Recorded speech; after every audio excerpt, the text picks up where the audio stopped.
Welcome to the Midwest Moguls Show, where we talk all things business, real estate, and entrepreneurship. Let's dive into today's episode and make business enjoyable again. Welcome back to the Midwest Moguls Show. It has been a little bit of time since we dropped an episode, since we dropped a video. So we are getting back into the swing of things. Life has been a little crazy lately. It's been busy. It's actually picking up a shit ton versus what it was even a month ago at the same exact time. So that's good. And since we're in the business operating, like this podcast is an ancillary thing. So kind of that always takes precedence, and it's just us being lazy and some podcasts falling through, so on and so forth. But Joe, what's going on here this morning? How are you doing? I'm doing good. Doing great. It was slow for the last month and a half. Yep. And just recently, literally within the less than a week, end of last week into this week, was able to get 3 properties locked up. So shit. Huge. Yeah. It just kind of goes to show end of the first quarter. Yeah, exactly. Right at the end. But yeah, it's that persistence that comes along with the whole real estate investing, and just keep doing the same thing. Not the same thing, but just keep grinding through. Yeah. So and it's frustrating because in the moment you're like, okay, well, what's going on? Why is it not working? Like, woe is me. You always feel sorry for yourself, but everyone's going through the same exact, well, I shouldn't say everyone. There's a lot of people going through the same exact thing that we are or other investors are, or so on and so forth. And it's about that consistency, predictability, and income that, of course, you worry about. Yeah. And that's where flipping, wholesaling, it's known to be kind of the roller coaster effect. You're doing really good, then you get working on these deals, and then it tanks off. And then same thing goes over and over again. And that consistency is when it pays off in the of course, the future. Right. In some way, shape, or form. But what have you noticed? Like, what was the cause? I guess we'll segue into this first topic of what do you think the cause was for getting these, or where did the most recent deals come from? Like what lead gen methods, or what sort of what's been working on that side? Yeah. So all 3 surprisingly came through from the same marketing, which was our Google ads. Okay. And that was a little surprising just because we had been shifting a little bit more heavily on kind of sending out mail, and then also some pay-per-clicks. So we had a lot of leads coming in from those marketing, I guess, streams. But everything was coming from basically all those deals came from directly the Google ads. Now, I'm not 100% sure. I'd have to look into like what specific ad triggered that. Which is fine. But yeah, I don't know if it's just that kind of time of year. But yeah, I guess what do you think would be the cause for people? Well, and I think so. Let's back up a little bit, because if I'm remembering correctly, so 2 out of those were pretty long term follow up. Like they were true. Like, because the one, like I'm thinking with the gentleman, that was actually marked as a dead lead within our system because he told us that he did not want to sell it for the price that we were willing to pay, which is fine. That's totally fine. So we marked it as a dead lead. However, now I have my mind thinking is like, even dead leads that say, no, I don't want to sell, just to follow up with them every month, couple months, just to see if they did sell, if they didn't sell, if the house needs work, then maybe in the future, they'll be in a position to make a decision. Right. So that kind of creates that thought process in my mind. But both of those, like, okay, maybe they inquired a month ago or 2 months ago, but January, February timeframe in Wisconsin, it's not really ideal to make a selling decision, so to say. And that's what I just had the thought pop in my head while we were talking there. It might be honestly not a bad idea if you're not even going to follow up, say, every month with some of those dead leads, which might be a little bit too much, but at least send out a mass like follow-up campaign or something to all the dead leads during like this springtime. And then maybe like mid to like towards the end of summer, where usually those are the times that we're seeing a lot of people, a lot more activity looking to sell, and just shooting that message out, because that would be the time typically when people are having that thought come back in their head, maybe I do want to sell my house. Exactly. And something might have came up, and then that's usually around the time, the season, when individuals are looking to sell, versus trying to, I guess, send out every single month.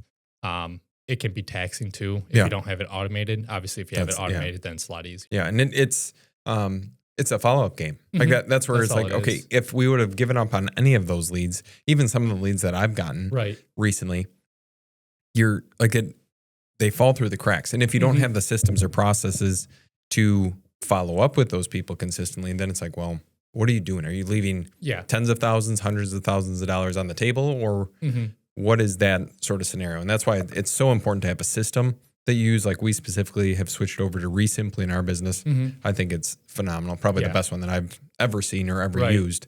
And we've used a few different ones, but I think the biggest thing is the drip campaigns. Oh my gosh. Because that's all just automated. And then you have already pre-made templates of whether it's ringless voicemail or you have text messages, emails that are getting sent out. I shouldn't say recently, but probably just starting this year, I started actually like utilizing that because you're showing me how to actually you know, implement it and create the systems to be able to have it consistently hitting the target. And that's huge. Oh, and it's so nice because then it's like, okay, well, I would have probably sent this regardless. Right. Now I don't have to worry about sending it. And it goes out automatically. So there's definite benefits of it. And I know like there's Podios out there. There's other like CRMs. I don't think any of them compare to Resimply, at least from what I've experienced. And we've used quite a few of them. So that's my recommendation, is just investing the money where it's going to be, where you're going to see a return. For example, it's like you're not going to shove money into marketing if you're not going to get a return on it. Exactly. Like your follow-up system or your CRM is vital to a thriving business in that sense. And then kind of on that same topic, so recently, like very, very recently, we started talking about getting a lot better at tracking our numbers, accounting, all the different financial components of the business. And in Resimply, for example, there's marketing metrics that you can look at. So Joe and I were going over things yesterday of, okay, where are we at from return on investment standpoint? What is our cost per acquisition on these different lead gen metrics? What are we experiencing so far? And in the last, when it was slow, so January, February, March, we started investing heavily into pay-per-lead models. So I think we stuck in 13 grand so far. Which is... I stuck in probably of your own money. Exactly. Just trying to find my own deals.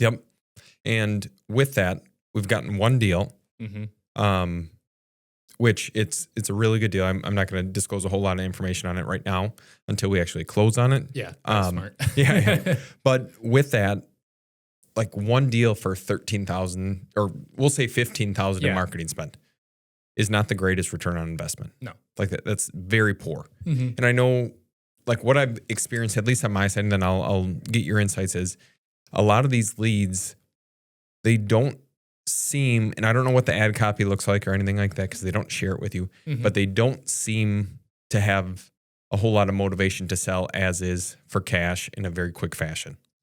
Or even that the properties need work. But what has been your experience on that side? So I had a lot of high hopes, and there have been some decent leads that have come from it.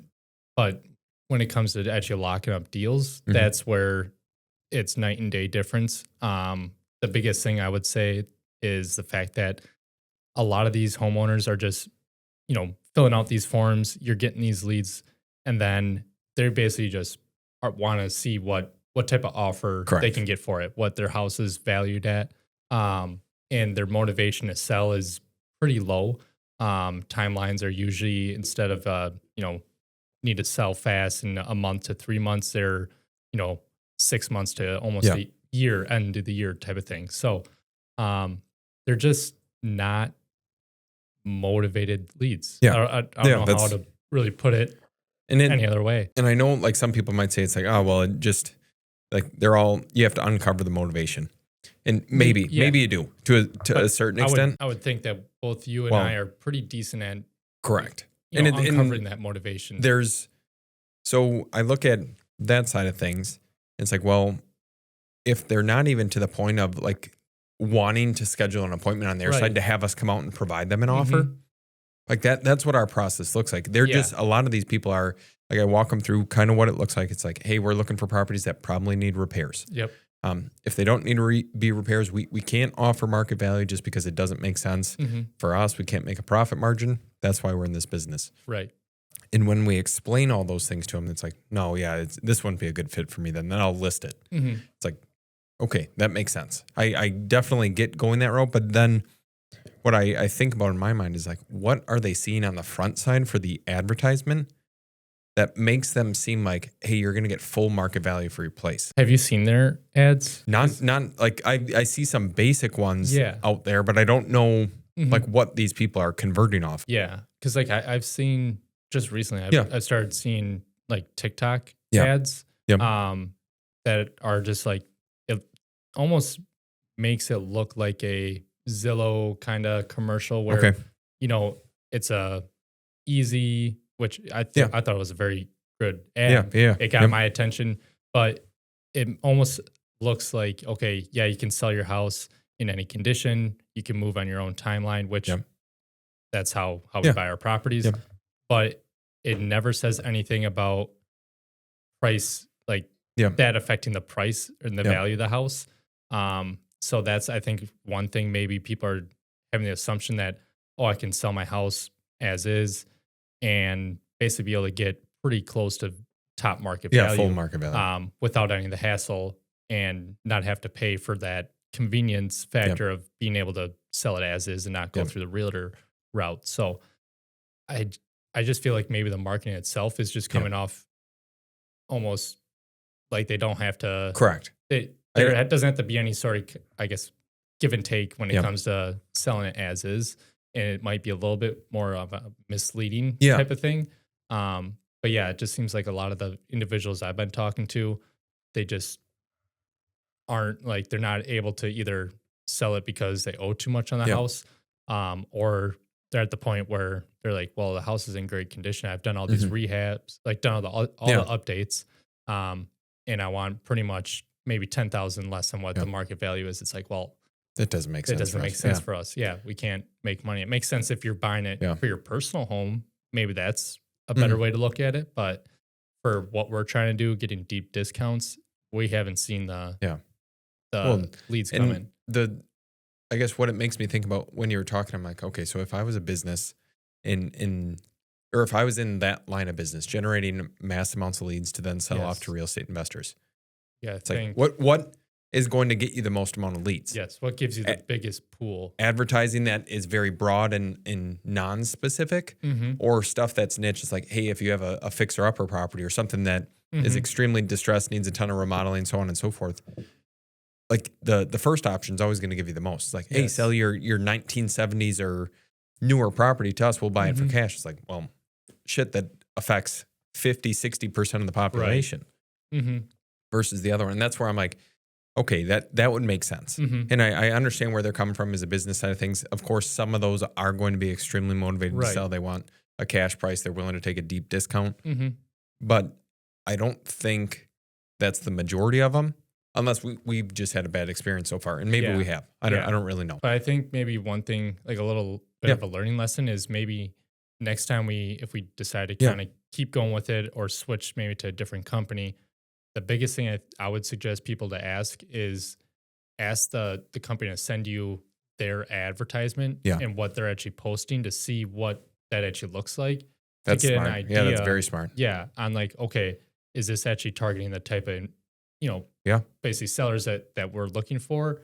Or does it seem like you were saying where it's too almost so broad where it looks like pretty much anybody and everybody obviously can go this route? It's not, we're not saying you can't, but in order for it to be a good deal for us, there has to be more motivation and a lot more, I guess, of the house being like disarray. Yeah, like a pain point of some sort. Exactly. Yeah, some of these owners just they want to avoid the inconveniences of listing, rightfully so. Yeah. But they still want a little bit higher price than what we could afford to pay. Exactly. So there's kind of two sides of the coin. But then I'm trying to think of what else is going on in the business. Yeah, go ahead. I'm curious, how have you been seeing the shift from going beginning of the year to end of the quarter here with the leads that are coming in and the deals that you're getting? Have you seen an increase on your end as well? Oh, without a doubt. Okay. Yeah, it's been, that's where I'm like, until probably 2 weeks ago, I thought things were extremely slow. Yeah. In the traditional market, on the wholesale side, similar to what like acquiring properties deeply discounted off market, it was slow all the way around. Mm-hmm. And now, like, weather starts warming up or whatever the case is, it's picked up drastically. Houses are selling quicker.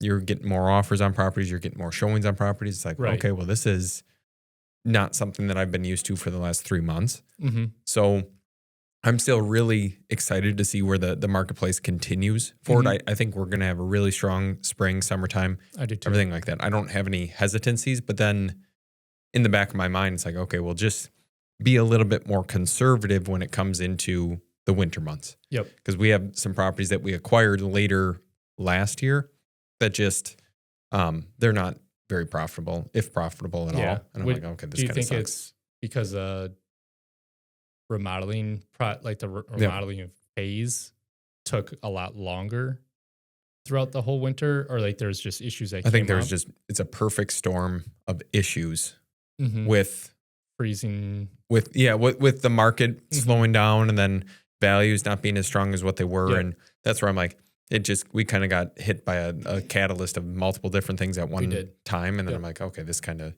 it sucks. But again, with volume, you can make up for those mistakes, even though you don't want to, of course, you don't want to continually make mistakes. But if you're buying enough property or doing enough deals, it's like, well, yeah, we can afford to break even on this one because we're making profit on the other 5 that are coming along the pipeline. So, and it kind of comes down to, when you start doing a lot more or a higher volume of deals, I think you can afford to be able to take hits where you're maybe don't make money on one property, but at least you have these other ones that are helping you out versus being scared and not buying any properties during that winter time because you're like, well, what if it flops? I think that's the biggest thing is if you're able to, having multiple properties at a time to be able to at least have some sort of fallback. If one fails, use it at least like a risk mitigation. Yeah, in a way, yes. I think that's the best way to put it is risk mitigation. So. Yeah. And then you don't have to worry. It's like, okay, well, now I have a couple different eggs. It would be no different than saying to someone, it's like, okay, you want to have multiple income streams. And of course, this is all just real estate related. But again, you're just diversifying the investment pool. And then to that fact, I know like one thing we were talking about pre-podcast is just some of the, like I was mentioning to you, like seeing a recent assignment of contract for a deal that someone I know is going to purchase. And the ethics of what's going on in the wholesale space. And like, there's very, very bad actors in this business. Like without a doubt in my mind, they're literally what they're doing is preying on homeowners, taking advantage of homeowners and having everything in a way to favor them and not actually help the homeowner out. Yeah. So to give you guys some context who are listening or watching to this is a buddy of mine's purchasing a property on assignment.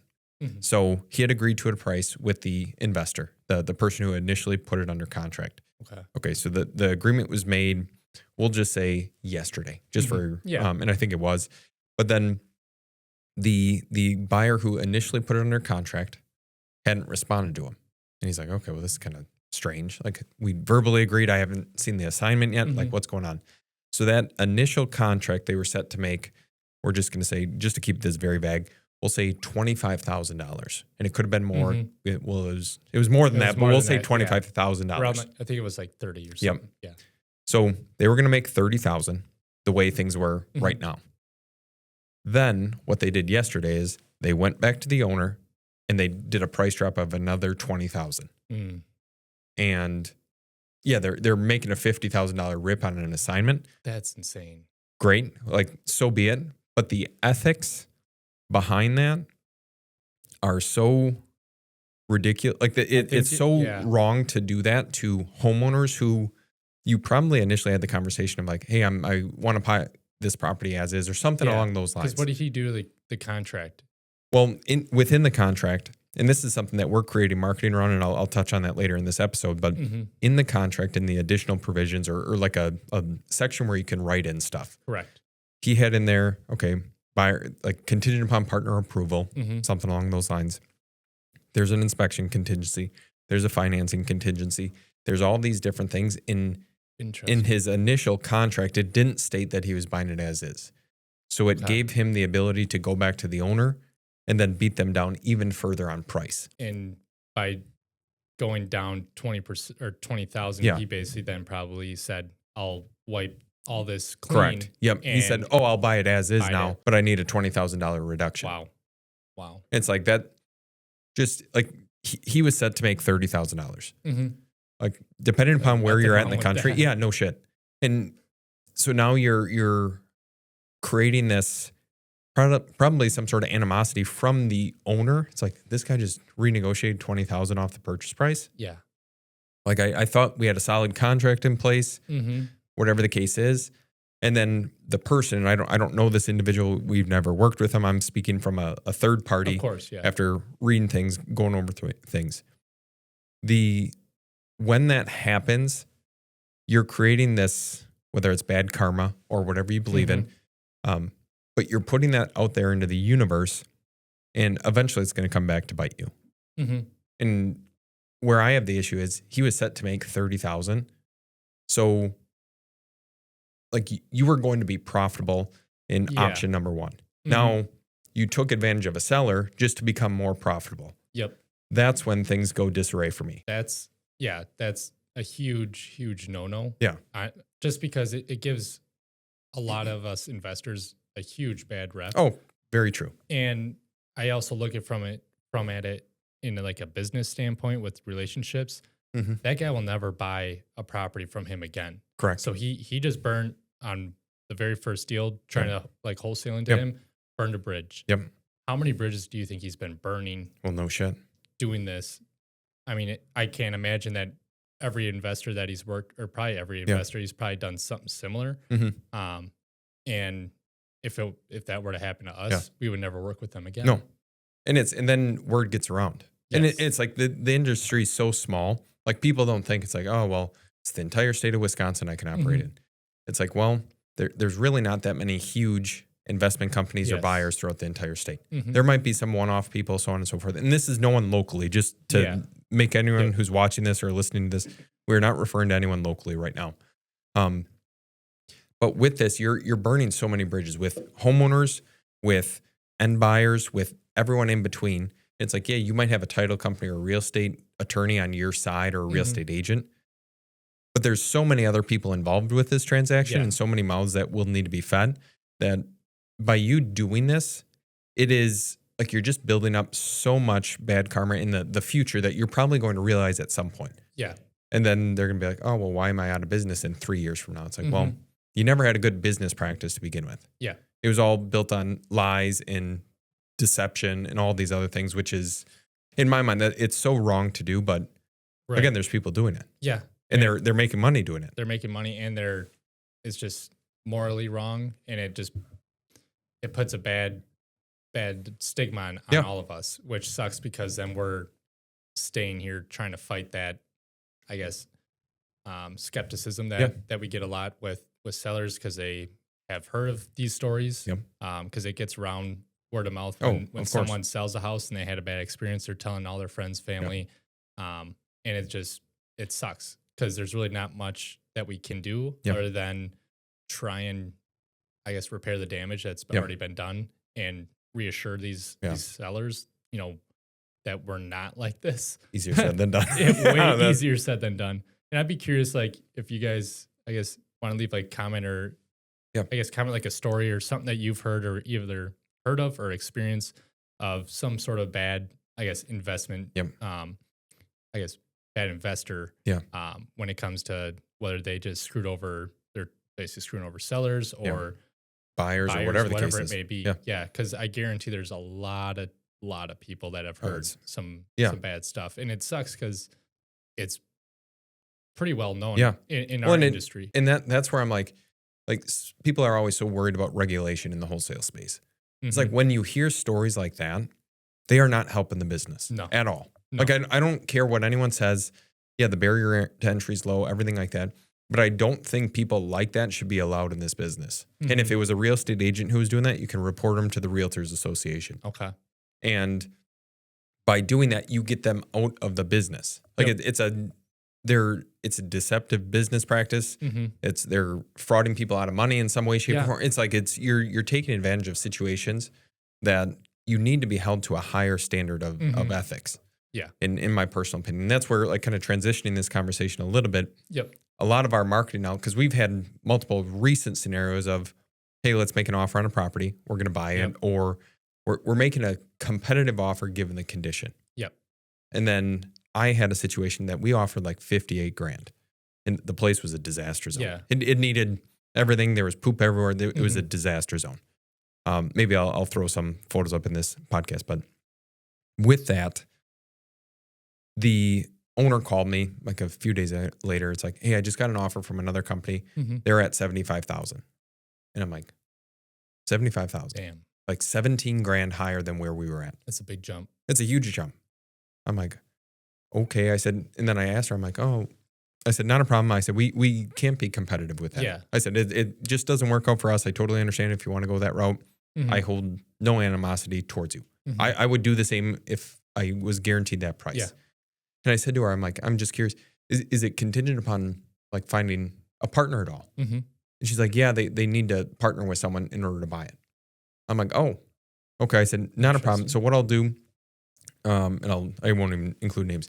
I said, I'll shoot you over an email, just with some resources that we've put together, just so everything is in the clear. You know what to look out for in paperwork, contracts, everything like that. And I wish you the best. If we can ever do anything in the future, just let us know. Yeah. Like I wasn't going to spill all this information on her at that point, because I'm like, well, right. Is it legitimate? Is it not legitimate? I don't know who the end company is, or whatever the case is, who's trying to wholesale. There's a lot of good wholesalers. There's a lot of shitty ones. Yep. Who can perform or who cannot perform. So I sent her the information. I haven't seen the deal pop up on the market yet. Okay. We'll see what happens there. It's in a very small town. Maybe I'll of course I have follow-up notes with the owner just to see what happens. But yeah, it's one of those scenarios that if they can't find someone to wholesale it to, like they're $17,000 higher than us, not including their assignment. So let's say they try to make another $10,000 on top of that. They're 27 or 30 grand higher than what our initial offer was. The house had knob and tube wiring. It needed a new roof, windows, flooring, kitchens, bathrooms, plumbing, electrical. Everything. Jeez. So it was an $80,000, $90,000 rehab, and they're $30,000 higher than us. That's where I'm like. So I would say the biggest thing that I've noticed too is pretty much like that deal. Yep. All the network that we have with a lot of investors in the area, we understand, and they are probably on the same page where like all our numbers are fairly close to each other. They're not that big of a difference. No. So right there kind of shouts out like, hey, this is something might be a little like fishy. First thing that comes to mind is it's out of state. Yep. It's an out of state investor. And they're just trying to basically maximize as many deals under contract. And if I can't assign it, then I'm just gonna call them and tell them, hey, not doing it anymore. Good luck. Yep. And that's a worst thing that can happen. That's the worst thing that any investor can do is go in with the intentions of not even buying it themselves. And just trying to assign it, make a quick buck, and move on. And who cares if I hurt anybody in the throughout the process? They have no remorse. Yeah. But I actually have a similar story, but better outcome. Yeah, exactly. Tell us about that. So one of the deals that I got locked up last week on Friday was similar situation. I had gone to see the house. I was going to provide the gentleman with an offer the next morning. He gave me a phone call that night, and he's like, hey, I got another offer, and I'm probably going to take. I'm like, okay, what's the offer? Yeah. He said it was like 105. Yep. I'm like, okay. Well, if first off, I'm like, can you give me till tomorrow to be able to at least run my numbers, see if we can beat that or get really close to it. He was very adamant on actually taking it that day. Like he was going to call the guy back and take it. So I just kind of told him to not take a step back, but I'm like, well, let's just kind of walk through this. Like, do you need to sell? Is it going to make a difference if you sell it or sign a contract tonight versus tomorrow? Like a Friday night or whatever. I don't even, I felt like it was on like a weekend or something like that. So he's like, well, like, no, but I feel like I should take it. I'm like, well, I asked him about the whole, are there any contingencies? Because I remember I called you asking you what to do in this situation too. and asked him about the contingencies. There are contingencies upon finding a buyer. Yep. So then I walked him through a little bit more in depth of, we have seen things in the past and more or less recently where a lot of cash buyers are from out of state, or there might still be like in state, but they're doing a lot more of these contingency offers and they end up backing out. And I just want to educate him. So what I did is I sent him basically a kind of pamphlet or letter stating all the different things to kind of look out for, like you did as well. And he was very appreciative of that. And he noticed, he's like, yeah, actually, now that you mentioned that, he was saying a lot of these terms that are, red flags. I'm like, okay, like, give me tomorrow. I'll run my numbers. I'll call you with an offer. Can you give me that? He's like, yes. And I think what that did was build a lot of trust between me without and a him. doubt. And he completely then disregarded that other offer. And I actually was able to contract it a little bit less than 105 because that's just where our numbers were. But explain to him that we are the end cash buyer, that we are the ones purchasing it, and there's no contingencies in the fact that we can close on his timeline, give him that basically that lenience. Actually, what I think also helped was I told him, well, we'll close on it early, get money in his pocket, and he can stay in the house for the next like 2-3 weeks if he needed it, in order to find a property to buy next. And that's one thing that, he was like, oh, I didn't even like perfect think convenient. that this was, I didn't Super think that this convenient. was even an option. No one else like offered me this, and he was very grateful for that. And he's super happy that he's now working with us and not the other individual, just because he has that sense of confidence that we are going to perform on our end. And I think that's what, at the end of the day, a lot of homeowners, they want that reassurance. They want to feel that confidence in doing this deal, even though they're not making as much as they could have if they list on the MLS. But having someone that is trustworthy, I think, goes a long ways. And if you can show that by providing the information that we were talking about, showing the red flags and everything like that, that might be a key that we're finding that can kind of persuade some of those other sellers that are willing to kind of hear you out. Now, some people see the money and they're like, I'll just take the higher offer. Yeah, it's just worth it for them. But I think that's one big thing. And really the one, I guess, tactic that I found to be actually like working for us, there's really no other way to get the point across. It's just provide as much information about things to watch out for.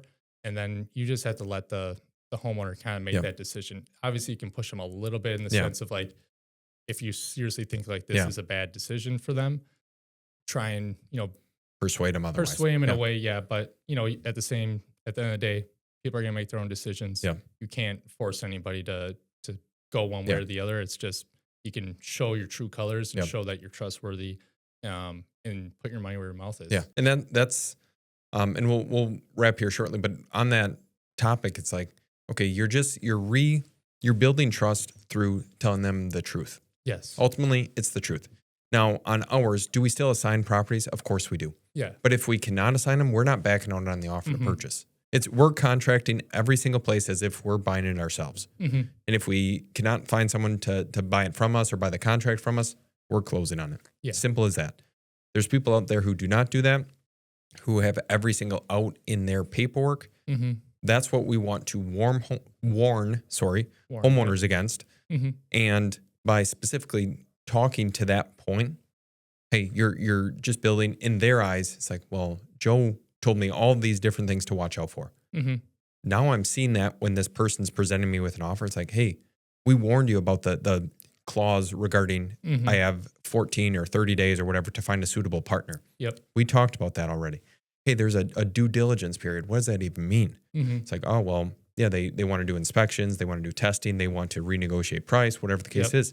You don't want that in a purchase agreement, whatever the case is. If it's an as-is sale, there's no inspections, there's no testing. So where does that fall under? So that's kind of our 2 cents on it for whatever it's worth. I know we've been going for probably roughly about a half hour now, but anything else that you want to add, or should we wrap it there? that's pretty much it. Yeah. Just Cool. Leave us comments and stories of if you guys have experienced anything like this yourself, drop a comment down below. We appreciate you watching as always, and we'll see you in the next one.